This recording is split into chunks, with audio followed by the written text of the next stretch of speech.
Siapa saja di situ? Ada manusia di sini, perempuan. Saya, tolong! Dengar teriakan saya dan datang kemari. Jangan pergi. Tolong.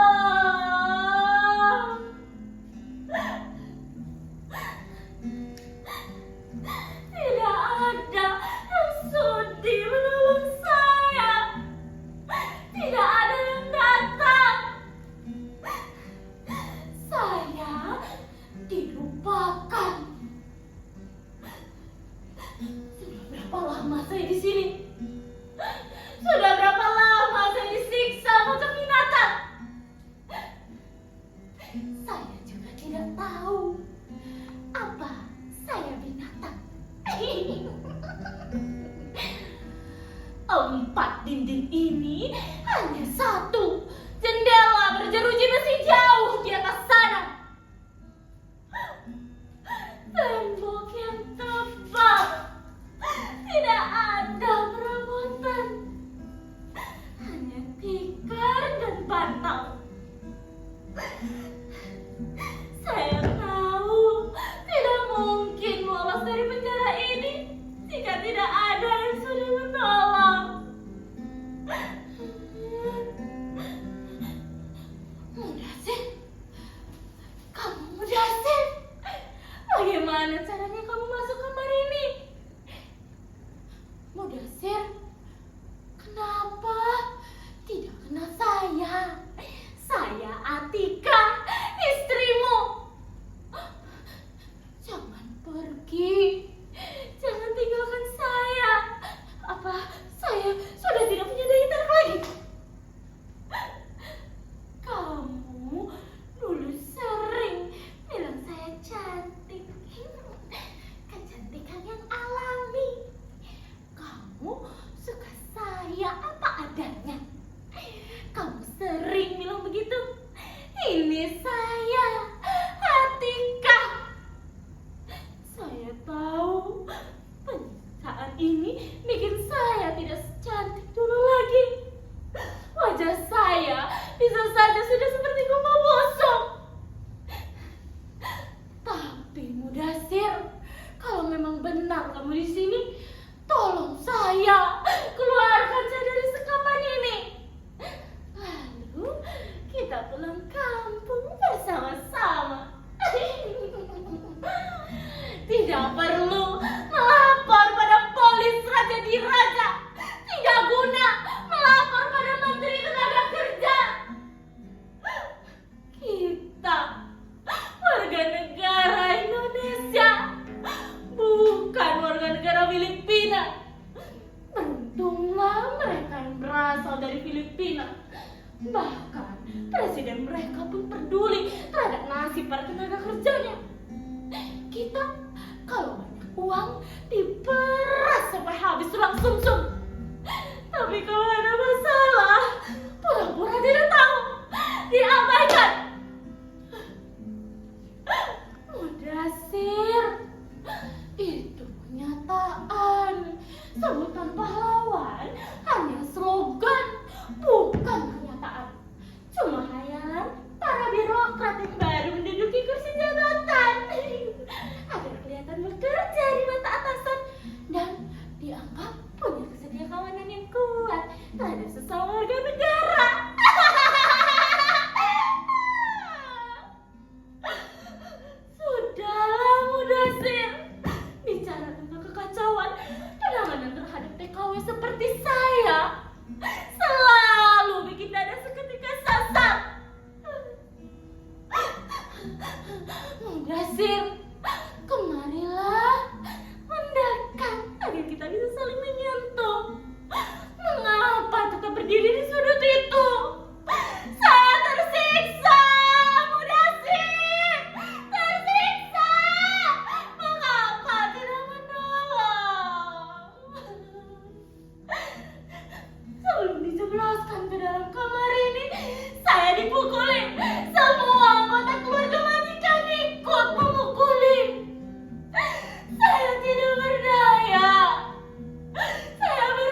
Tony dengan gembira dan ikhlas. Saya tahu diri sebagai pelayan yang datang dari tanah seberang. Saya tidak berani menuntut macam-macam. Suatu malam, majikan lelaki mendatangi saya. Nampak mabuk dia. Punya majikan dan anak-anaknya menginap di luar kota. Jadi di rumah sebesar ini hanya ada kami berdua. Dia masuk kamar, menutup pintu, duduk di pinggir ranjang dan menatap saya dengan diam. Buru-buru saya duduk di kepala ranjang, balas menatap dia dengan mata heran. Kemudian dia berbaring dan dengan isyarat tangan menyuruh saya berbaring di sampingnya. Saya mengelakkan kepala, tubuh gemetaran. Dia bangkit. Saya pikir dia berniat menerkam saya. Saya sudah siaga, tapi untunglah hal itu tidak terjadi. Dia bangkit, berjalan menuju pintu, membuka, menutupnya lagi dengan keras. Saya bersyukur pada Tuhan karena malam itu tidak terjadi apa-apa atas diri saya. Ya, saya selamat dari perkosaan majikan. Saya mengunci pintu dan menangis sampai subuh.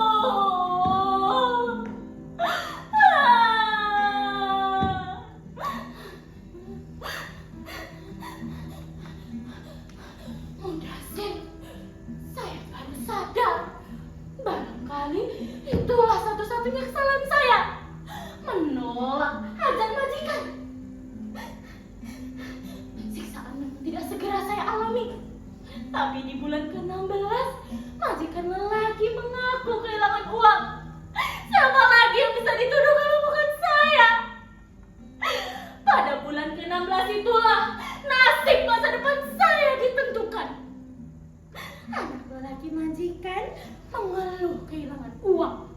Begitu juga anak perempuan mereka.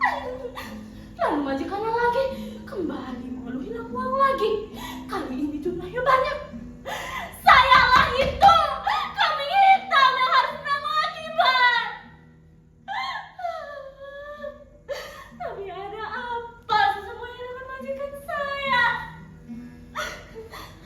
Dulu mereka betul-betul saudara serumpun, senantiasa menjaga sopan santun, sangat menghormati dan banyak belajar dari kita. Mereka pernah mengangkut para cendekiawan untuk mengajari mahasiswanya, tentu dengan iming-iming gaji yang sangat besar. Dalam tempo pendek, mereka menjadi bangsa yang kaya raya. Jadi tak perlu lagi belajar dari Indonesia. Mereka jauh lebih maju. Puluhan ribu pekerja dari luar negeri dibawa masuk. Tapi pekerjaan kasar bukan lagi bagian dari bangsa ini. Para imigranlah yang mengerjakan.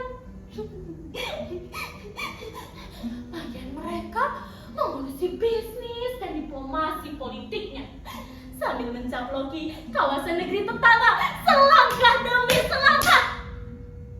Mereka berani membuka kasino dan hasil pajaknya yang besar dipakai untuk membangun negeri. Semua tahu sebagian besar para penjudi datang dari Indonesia. Artinya uang berjumlah besar mengalir dari Indonesia.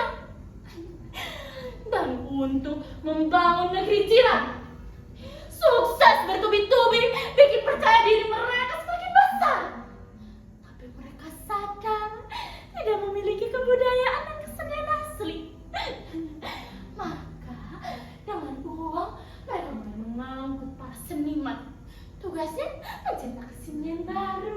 juga bisa disebut asli, asal dari tanah mereka sendiri.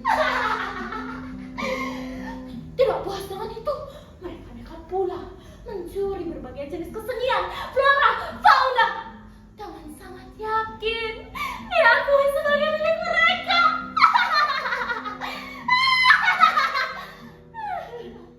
Kini mereka ibarat orang kaya baru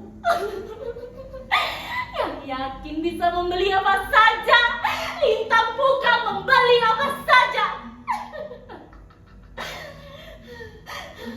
Jika saja perkaranya berhenti sampai masalah curi-mencuri, mungkin saya tidak sengsara seperti sekarang.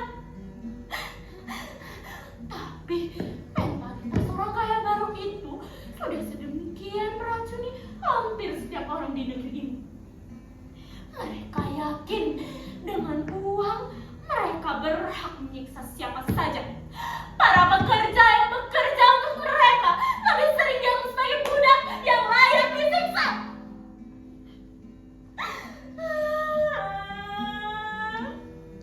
Mereka tak lagi takut kepada hukum. Bukankah uang mampu membungkam mulut hukum?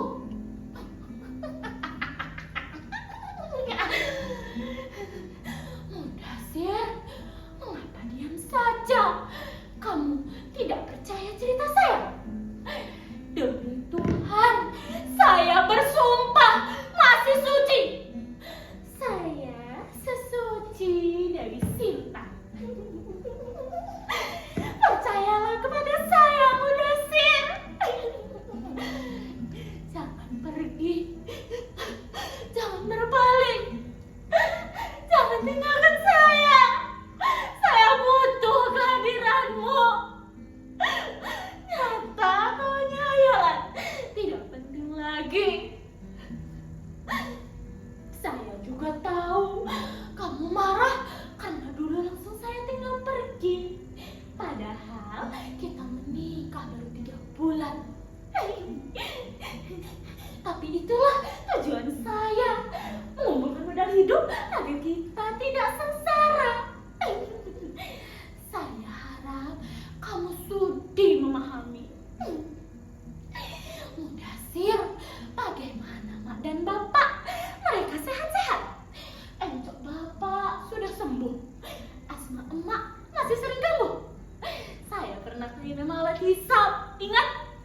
Pakai, jangan ragu.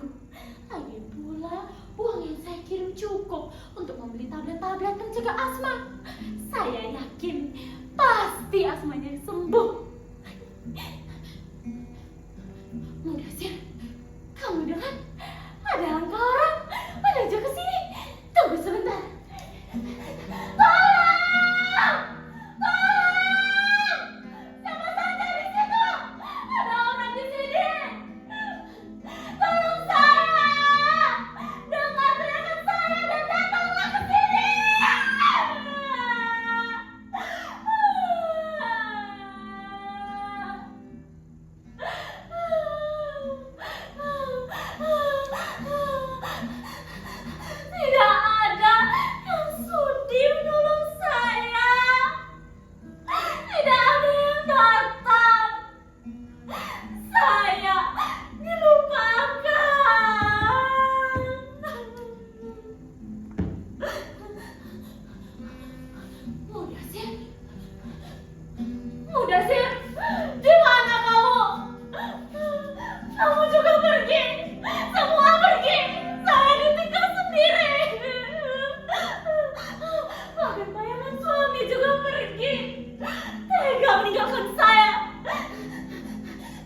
pinggir jurang.